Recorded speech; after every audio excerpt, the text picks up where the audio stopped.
When you're old and black and holding your chest in an emergency room, you learn real quick who thinks your pain matters. My name is Calvin Brooks.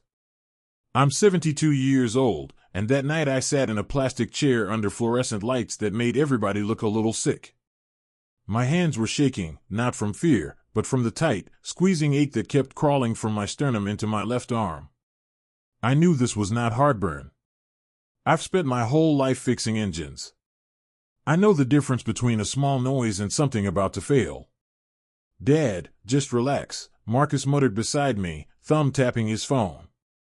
"You're making it worse." Danielle stood with her arms folded, looking at the triage desk like it was personally insulting her to make us wait. "He does this," she told the nurse earlier, with a tired smile. "He gets confused. He worries. It's probably anxiety again." The nurse at the front had glanced at me for maybe half a second before sliding a clipboard toward Marcus, not toward me. "We'll get to him as soon as we can," she said. "We're really full tonight." By the time they finally wheeled me into a curtained room, my shirt was damp with sweat. A blood pressure cuff squeezed my arm, a thermometer beeped, and then a tall white doctor pushed the curtain aside with his shoulder, eyes on a tablet, not on me. "Mr. Brooks," he said, like he was already tired of my name. "History of anxiety, some confusion, right?" I looked at him. "History of fixing buses 35 years. History of doing what I'm told. No history of making up pain, doctor." He sighed. "Your EKG at triage looked okay. Vitals are stable. You're not having a heart attack. You're dehydrated, probably worked up. We're swamped tonight. I can't justify keeping you here for nothing." For nothing. The pain pulsed under my ribs again. "Something's wrong," I said quietly. I don't talk much, but when I say something's wrong, it usually is. He had one hand already on the door rail. "We'll give you something mild to calm you down and discharge you," he said. "Follow up with your primary in a few days." That was it. Decision made. My life measured in a few lines on his screen and whatever my son and his wife wrote on that clipboard. Marcus nodded along like it made sense. Danielle checked the time. Then another voice cut in. "Doctor, hang on," a nurse said. She was Latina, tired eyes but alert. Her badge read Morales. "If he's complaining of chest pain, we should put him on the monitor properly. At least get a full strip before you send him home." He waved a hand. "Fine. But make it quick." He stepped back, clearly already gone in his head. Nurse Morales came closer, and for the first time that night, someone actually looked at me, not past me. "Mr. Brooks, I'm just going to put some stickers on your chest, okay?" she said gently. "Can you lean forward a bit for me?" I nodded. My fingers fumbled with the buttons of my shirt, so she helped, her hands efficient but careful.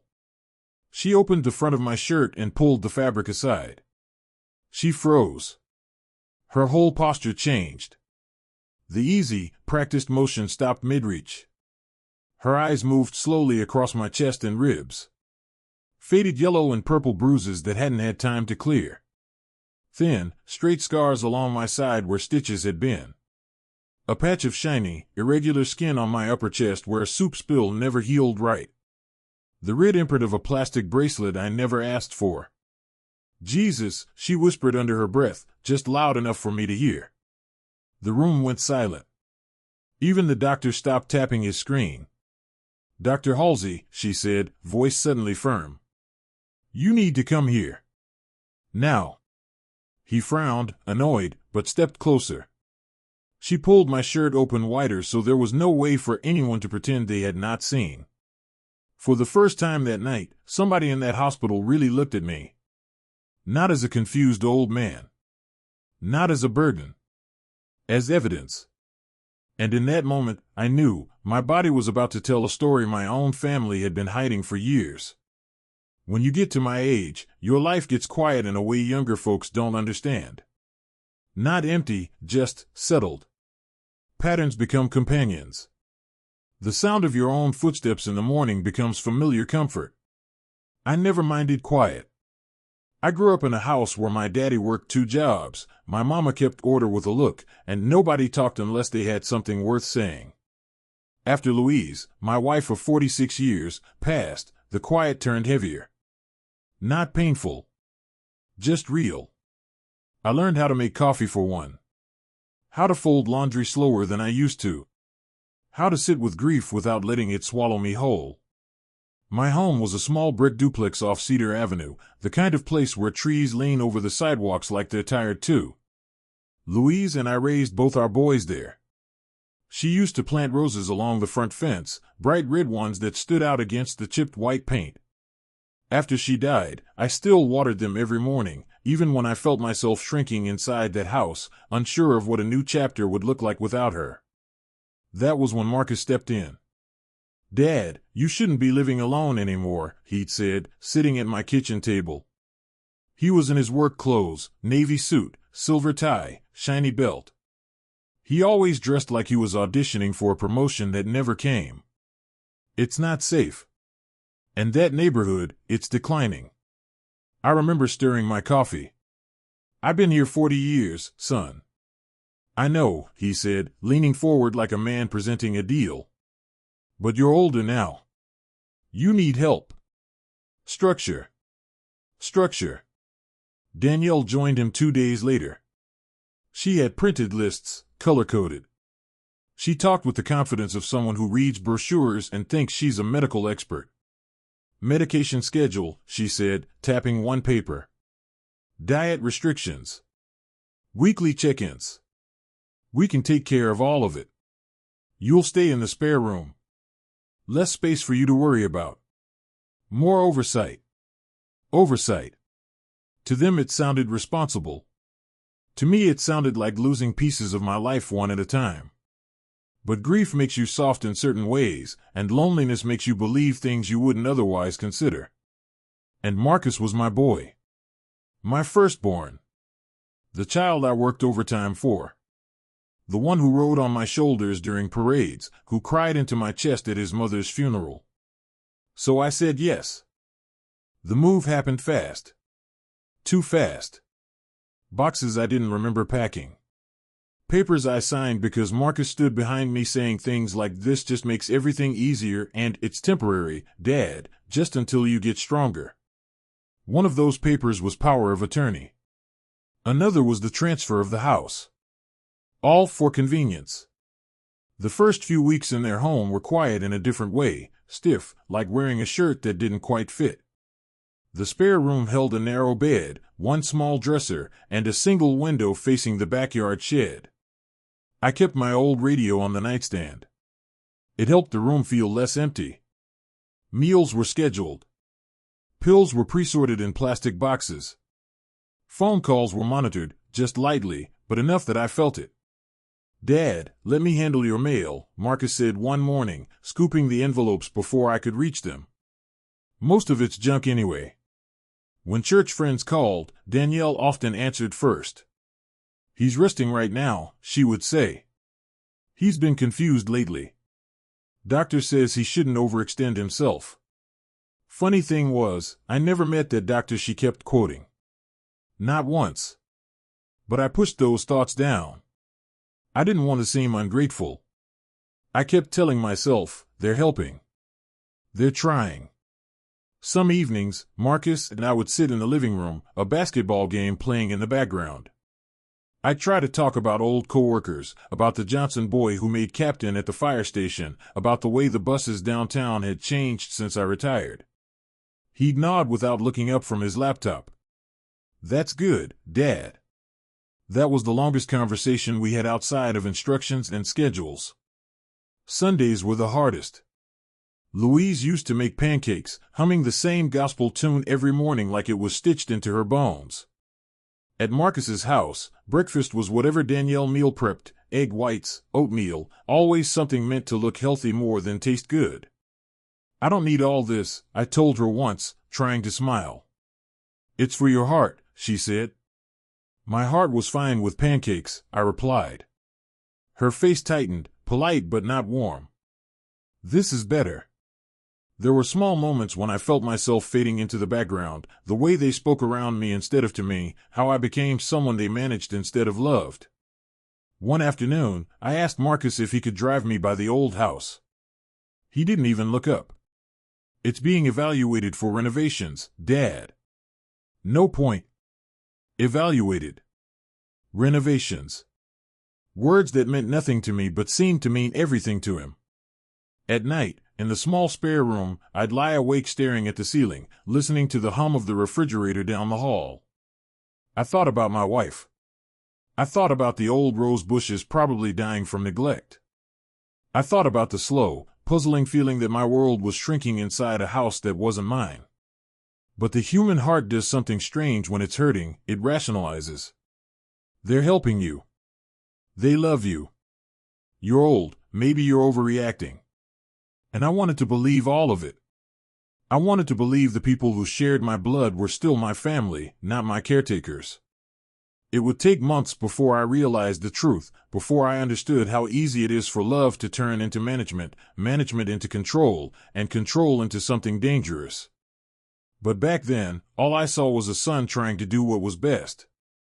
All I felt was a quiet, persistent ache in my chest, not the kind that sends you to the ER, but the kind that makes you wonder if maybe life is trying to tell you something.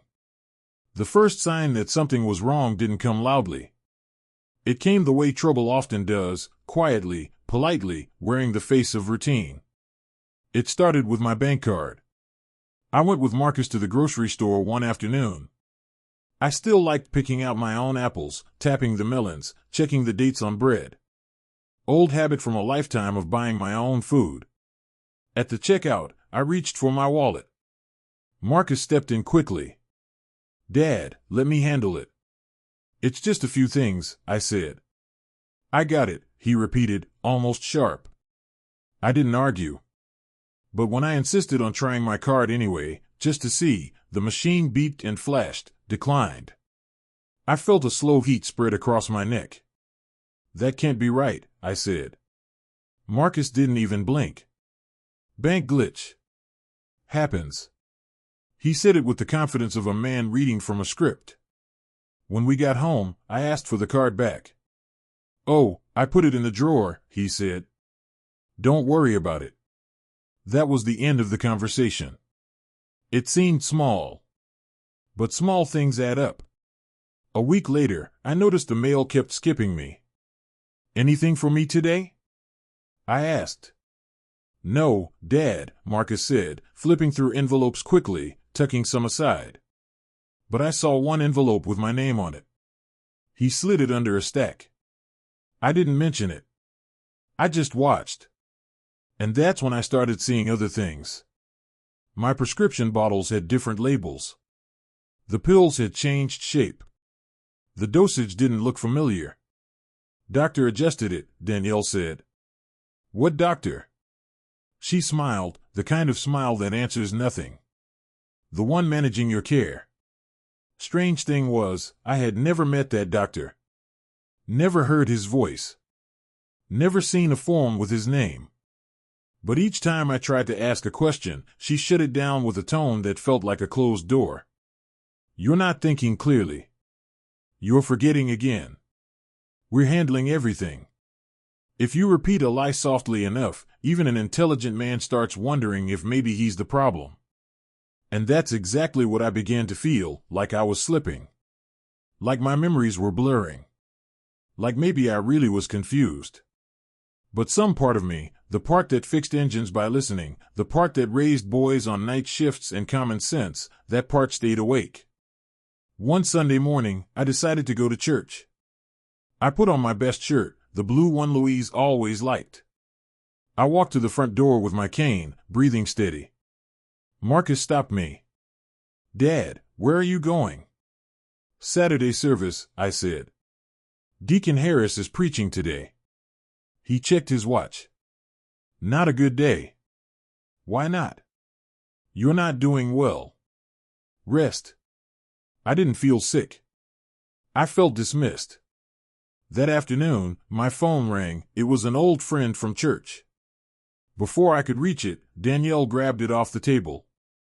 "I'll get it," she said, then stepped out of the room. When she brought it back, she said, "Wrong number." But I saw the caller ID. It wasn't a wrong number. It was the choir director. The tightness in my chest, not the medical one, but the emotional one, grew heavier. I started to notice how tense Marcus and Danielle became whenever anyone came near the house. The pastor dropped by one evening. I heard Danielle tell him I was sleeping. A neighbor came to bring over a casserole. Marcus said I was having a bad day. Even my brother called once. I heard Marcus saying, "Dad's not really up for talking much anymore." The strange thing? Nobody ever asked me what I was up for. But the clearest clue came from a mistake they didn't mean to make. One evening, they went out for a meeting, leaving me at home. I wasn't feeling well, dizzy and foggy, so I went to the bathroom to splash water on my face. The cabinet door under the sink was slightly open. I bent down to close it and saw a plastic bag with papers sticking out. Most of them I didn't recognize. Insurance packets. Policy forms. Things with Marcus's name and mine on the same line, but never in my handwriting. And then I saw it. A letter from a life insurance company. The kind that pays out only if the person dies at home under certain care conditions. My name was the insured. Marcus was the beneficiary. I sat on the bathroom floor for a long time with that letter in my hand. My chest tightened. But this time it wasn't from aging or a heart problem. It was realization, cold, clear, heavy. I put the papers back exactly as I found them. Carefully. Quietly. Because something inside me said, "You need to watch. You need to listen. You need to know more before you speak." A few days later, the home health aide arrived, the one hired through insurance. She was a young black woman with kind eyes and a tired voice. She asked Marcus and Danielle a few questions about my medical history. Danielle answered all of them. Too quickly. Too confidently. When the aide finally got a moment alone with me, she lowered her voice. "Mr. Brooks, you have a lot of bruises for someone who just falls." I didn't say anything. Not yet. She touched my wrist gently where the red mark from the bracelet Saturday. "If you ever get to a hospital and you feel unsafe, tell the nurse. They'll listen. They have to." I nodded, even though I didn't fully understand what she meant. But those words stuck with me. The days blurred after that. Sometimes I felt too tired to think. Sometimes too alert to rest. And sometimes I felt something was deeply wrong but couldn't prove it, like standing in a room where all the pictures are straight, but the floor is tilted. Looking back now, I see the pattern clearly. The financial control. The isolation. The new medications. The blocked calls. The withheld mail. The tension whenever outside eyes came close. But at the time, it was just a collection of strange pieces I didn't know how to put together. And then came the night that tied all of those pieces into one long, unmistakable truth, the night I fell in the bathroom, or, as Danielle later put it, slipped. Truth was, I didn't slip. And that night changed everything. I remember the night clearly, not because of the pain, though there was plenty of that, but because it was the first time I felt fear in my own skin. Not worry, not confusion, not that quiet ache older folks carry when they feel themselves slowing down. Real fear. The kind that settles in your bones and whispers, "You need to get out." It started with an argument downstairs. I could hear Marcus and Danielle talking in low, urgent voices. Their arguments always sounded professional, tempered, measured, but the tension in them was sharp enough to feel through the floor. "The payout doesn't activate if he ends up in rehab," Danielle hissed. "Then he needs to stay home," Marcus replied. "Stop overthinking it." I sat on the edge of my narrow bed, hands clasped together. My breathing felt tight again, something that had become more common since those pills started changing. I told myself I must have misheard. I told myself my own son wouldn't talk about me that way. I told myself a lot of things. An hour later, I got up to use the bathroom. The hallway was dark.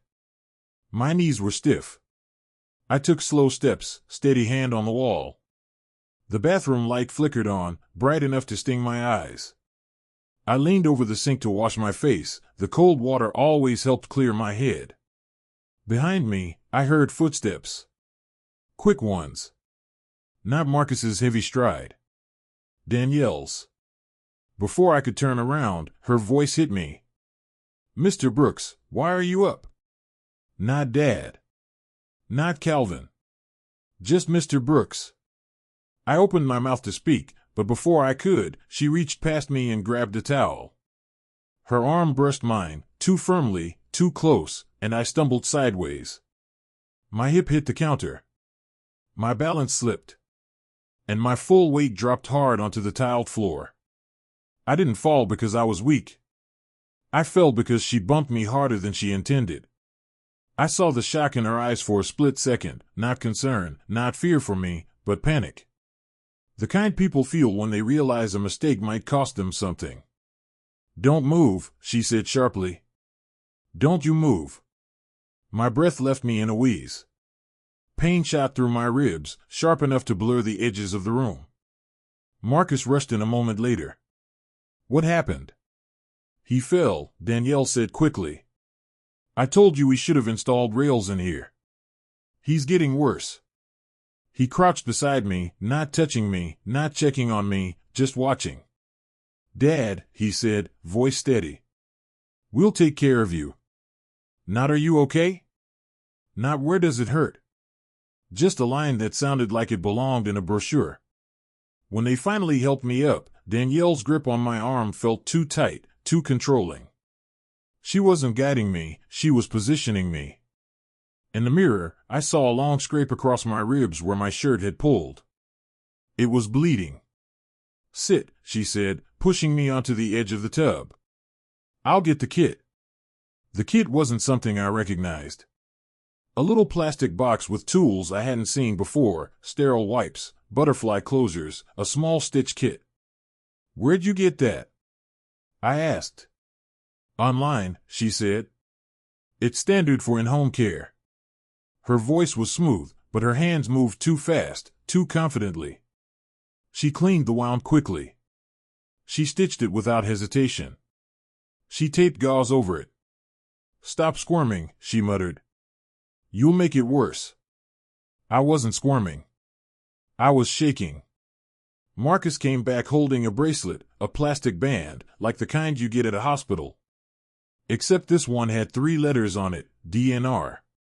"Do not resuscitate." "Wear this," he said. "Just in case. You're having more episodes." I didn't sign one of those. He didn't blink. I handled it. I felt something inside me drop, not my heart, not my stomach, something deeper. Something like a truth breaking open. They didn't see my fear. Or maybe they chose not to. That night, lying on the narrow bed with the stitch pulling at my ribs, I stared at the ceiling for hours. I didn't sleep. I didn't even rest. I just thought. About every bruise I couldn't explain.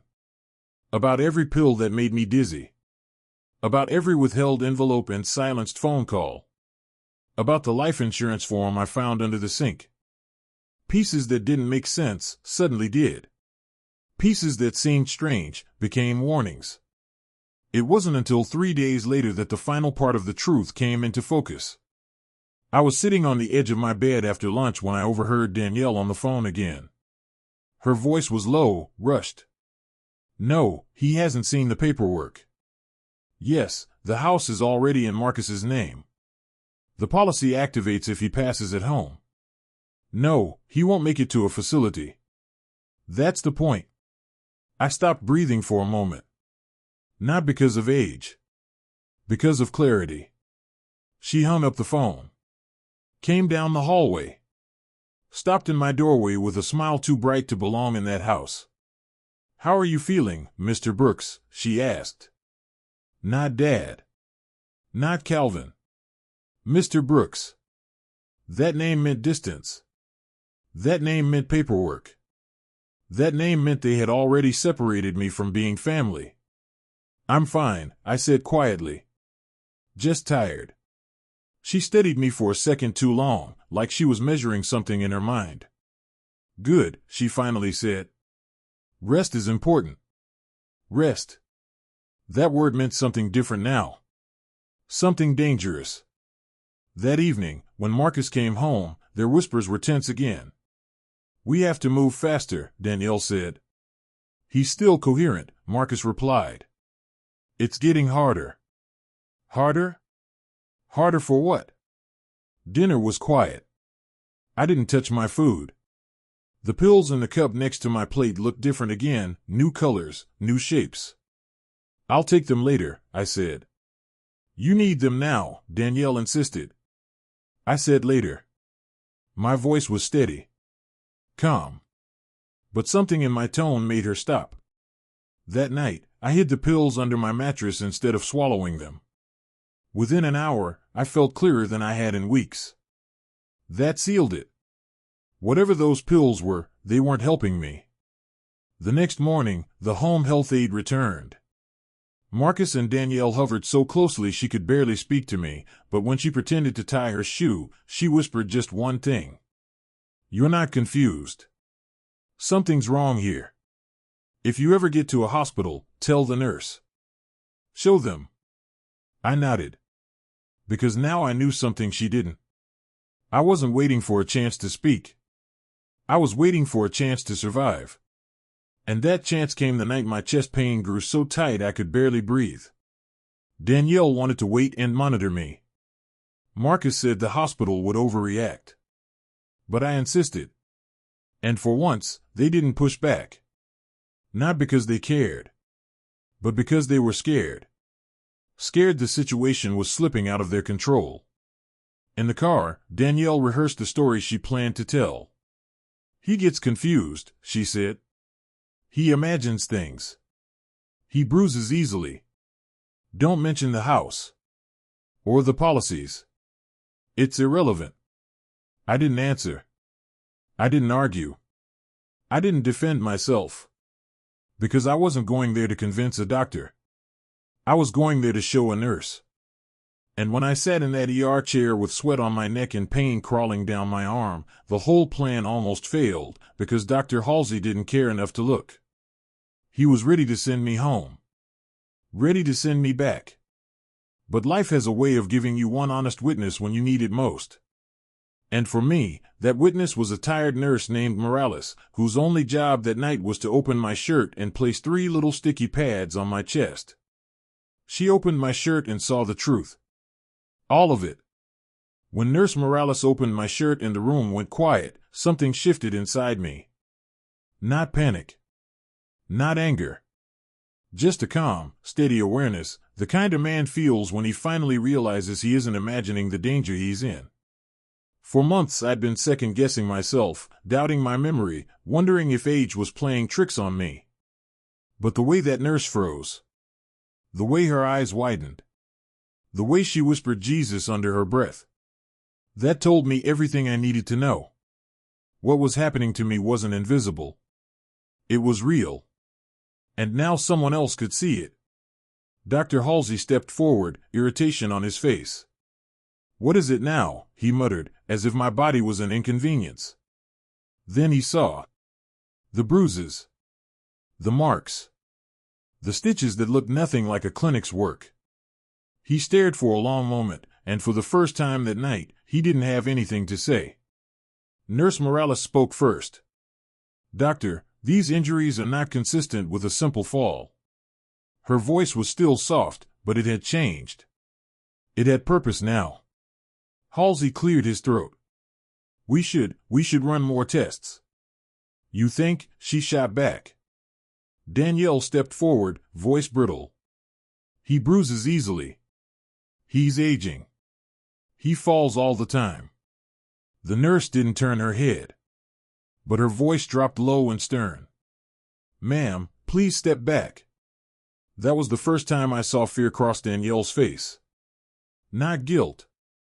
Not remorse. Fear. Marcus tried to recover. My dad's been confused lately, he said. Paranoid.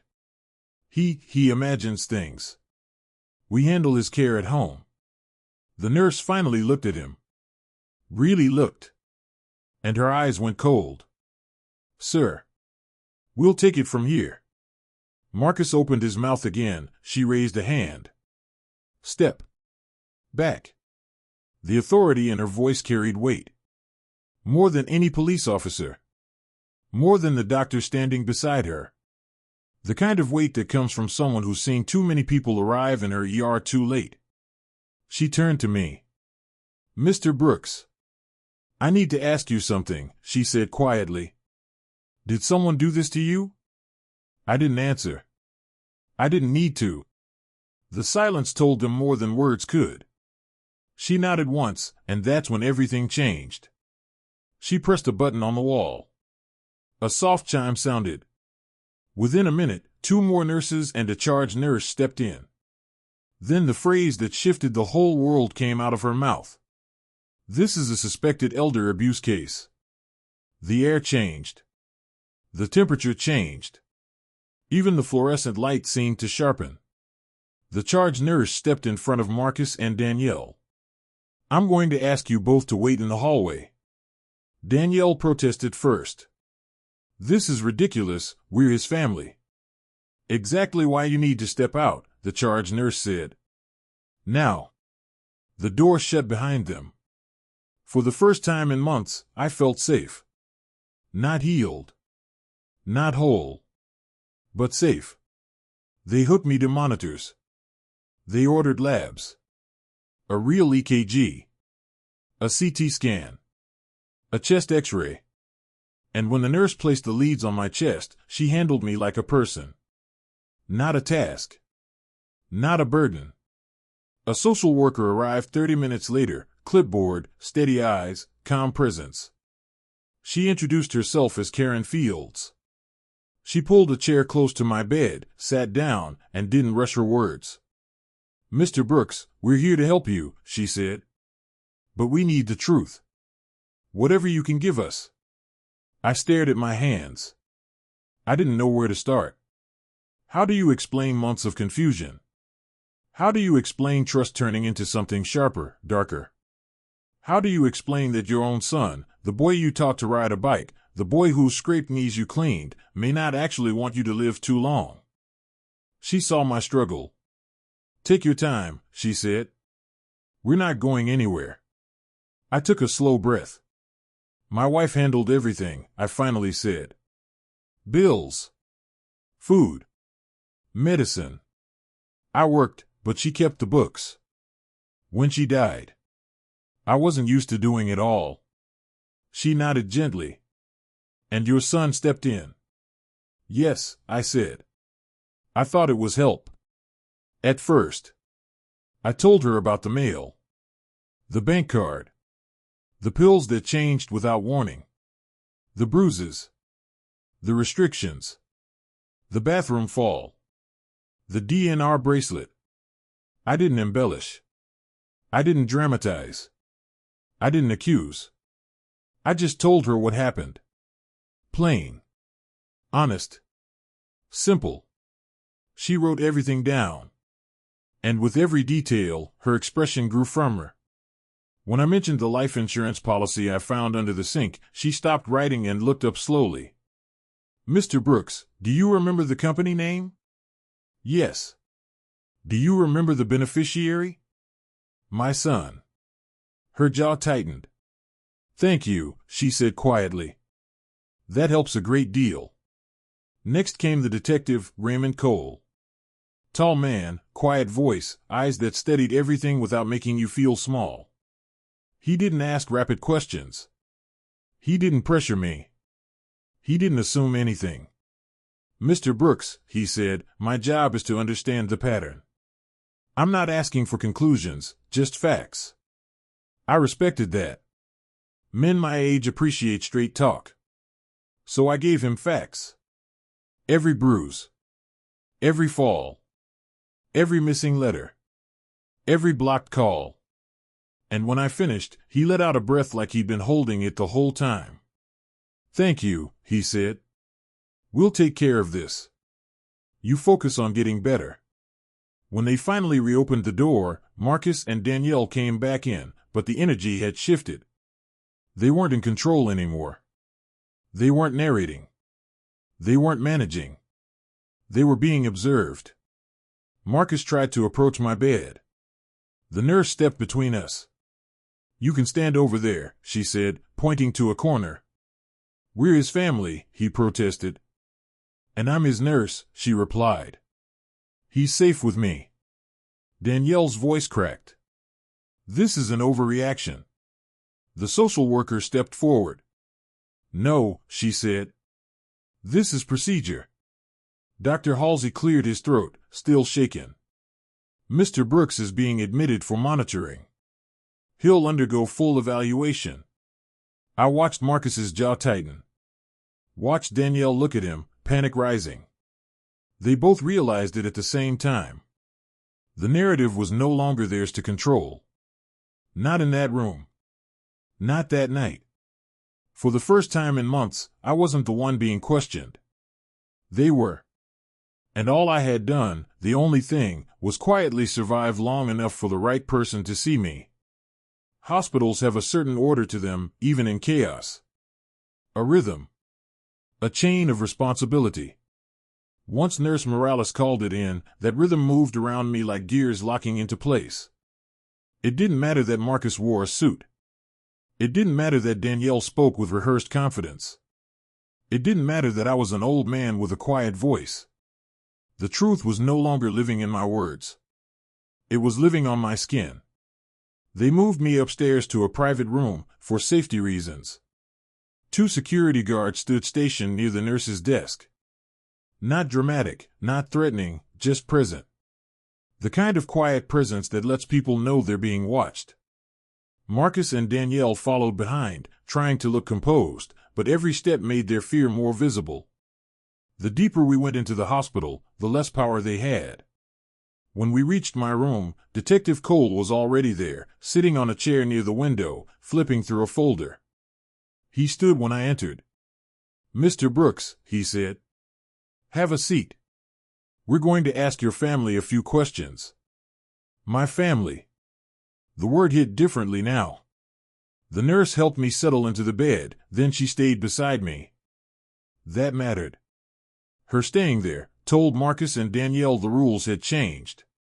Cole looked at Marcus first. "Do you handle your father's finances?" "Yes," Marcus said. "He asked me to." "He's been declining." Cole raised a brow. "Declining how?" "Memory issues.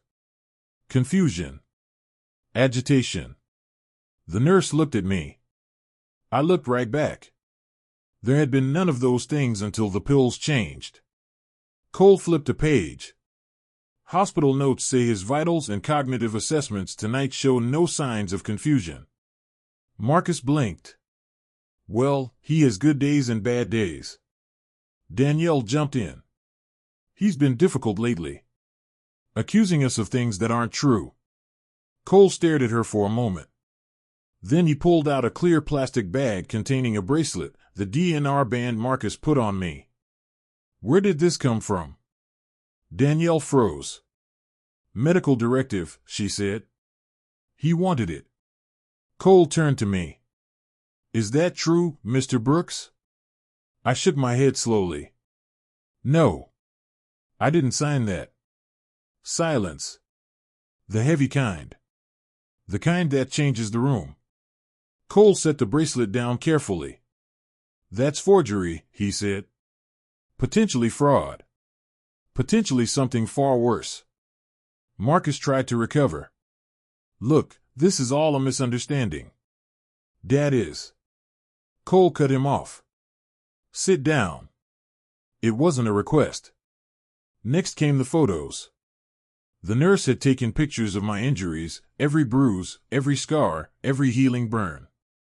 She documented them with clear angles, timestamps, proper procedure. When she laid those photos on the rolling table, spreading them one by one, Marcus stopped talking. Danielle's breath hitched. The pictures made everything undeniable. Cole tapped the one with the stitched wound, the jagged, uneven line across my ribs. Who did this? Danielle swallowed. He fell. We cleaned it. With a home suture kit? Yes, she said quickly. That's practicing medicine without a license. Her mouth opened. No sound came out. Cole leaned back in his chair. You two filed a life insurance policy on Mr. Brooks 6 months ago. Marcus stiffened. I manage his affairs, he said weakly. You changed beneficiaries. Increased coverage. Added accidental death riders. A bead of sweat formed at Marcus's temple. He tried again. Everything we did was for his protection. Cole slid the folder toward him. It reads more like preparation. The room went still. That's when the social worker, Miss Fields, stepped in. She carried a different kind of authority, not loud, not aggressive, but built from years of dealing with families who smile while they tighten the cage. Mr. Brooks is being placed under temporary protective hold, she said. That sentence stretched time. Effective immediately, all medical decisions revert back to the hospital. Power of attorney is suspended pending investigation. Danielle's face drained of color. You can't do that. We can, she said calmly. And we have. Marcus tried to step toward my bed. Security moved instantly, not touching him, just forming a silent barrier. He stopped. The nurse moved a little closer to me. I didn't realize how much I needed her there until that moment. Miss Fields continued. I've spoken with APS. They will be conducting a full review. Based on the injuries, financial discrepancies, and conflicting statements, an emergency protective petition will be filed. Marcus exploded. This is insane. He's my father. Cole didn't raise his voice. He didn't need to. Then you should have protected him instead of profiting from him. Danielle stepped back, tears forming, not the kind born from guilt, but from fear of consequences. Their whole plan, their quiet, calculated management of my life, was unraveling publicly, and they couldn't stop it. You're going to ruin us, Danielle whispered. Cole leveled his gaze. You did that yourselves. Marcus turned toward me then. Not as a son, but as a man cornered by his own decisions. Dad, he said quietly. Why would you do this? I looked at him for a long moment. I thought about the boy who held my hand crossing streets. The man I helped through college. The son I defended more times than he deserved. And then, with a calmness I didn't know I still had, I said, I didn't do anything, son. I just lived long enough for someone else to see. His face changed, anger mixed with something like disbelief, like he couldn't grasp how the plan he built so carefully slipped through his fingers. And maybe that was the hardest part of all. Not that my son betrayed me, but that he expected me to go quietly. When the questioning ended, Marcus and Danielle were escorted to a waiting area. The detective stayed to finish documenting. The nurse took my vitals again. Miss Fields began arranging the next steps. Revoking the bracelet. Flagging my chart for safety. Starting the legal protections. All while I sat in that bed, feeling both exposed and finally seen. It wasn't triumph. It wasn't revenge. It wasn't relief.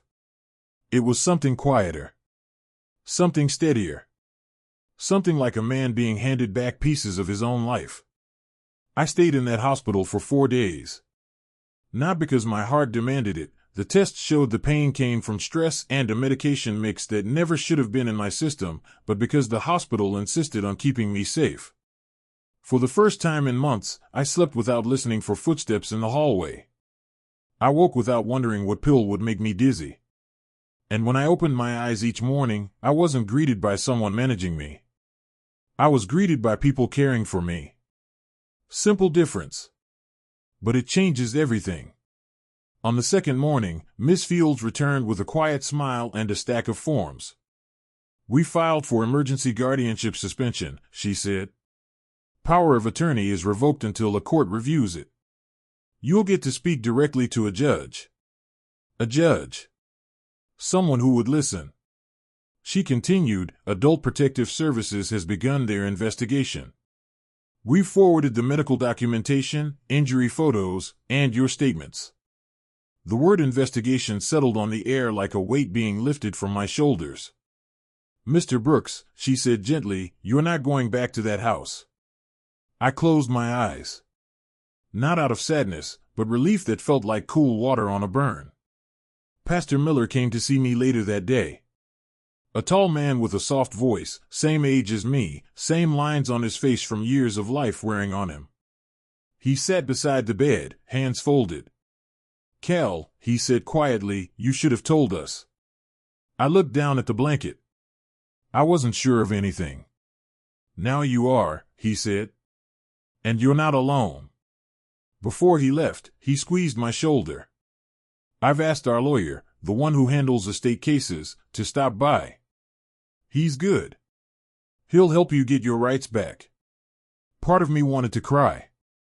Not from weakness, but from the shock of remembering what human kindness feels like. The lawyer, a man named Harper, arrived that afternoon. He was straightforward, calm. My kind of man. He laid out everything on a small tray table. The house transfer can be challenged, he said. If it was signed under emotional distress or without proper explanation, it may be invalid. I nodded slowly. I didn't understand half of what I signed. That helps, he said. We'll file to freeze any property changes. He moved on. The life insurance policy looks suspicious, APS and the police will handle that. Elder fraud laws are strict. The DNR you never approved? That alone is enough for charges. I swallowed. Hearing it laid out like that, it didn't feel like my life. It felt like a story that belonged to someone else. Mr. Brooks, he said gently, you didn't imagine any of this. It's real. And it's fixable. Fixable. Such a simple word. But it meant the world. Every shift, Nurse Morales checked on me. Not just my vitals of me. How's your breathing today? Did you get rest? You feeling steady on your feet? She treated me like a person whose life mattered. On the third day, she said something that stayed with me. You did the hardest part, Mr. Brooks. You survived long enough to be heard. I nodded. Because that's exactly what it felt like. Survival. Quiet survival. The kind older men learn too well. Marcus and Danielle were not allowed to see me again unless I approved. I didn't. It wasn't anger. It wasn't revenge. It was acceptance, quiet, heavy acceptance, that some people use the word family like a tool, not a bond. A detective later told me they were cooperative but inconsistent. I knew what that meant. They were scrambling. They were scared. They were watching the future they built on my back collapse piece by piece. But that wasn't my concern anymore. Not revenge. Not punishment. Just truth. And truth had finally taken the microphone away from them. When the hospital prepared to discharge me, Miss Fields walked in with a folder. Your pastor arranged a temporary apartment, she said. Close to church, close to your friends. Safe. Independent. Independent. Another simple word carrying a lifetime of weight. I stood slowly, steadying myself. The nurse helped me gather the few things I owned, my old jacket, my wallet, the radio I kept on the nightstand since the move. Before I left, she pressed my hand. Take care of yourself, Mr. Brooks.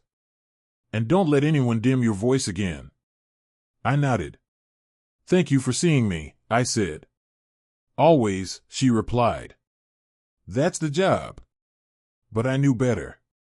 Not everyone does the job the same. Some do it with heart. She was one of them. I walked out of that hospital with slow steps, but with a steadiness I hadn't felt in a long time. I wasn't fixed. I wasn't healed. But I was mine again. The world outside felt different, brighter, colder, but real. And real is better than silent suffering. Real is better than being managed. Real is better than being unseen. As Pastor Miller drove me to the apartment, I watched the city pass by the window. Cleveland streets I'd known for decades. Old houses. New stores. Life still moving. Life still waiting for me. And for the first time since Louise died, I felt like I had a place in it again.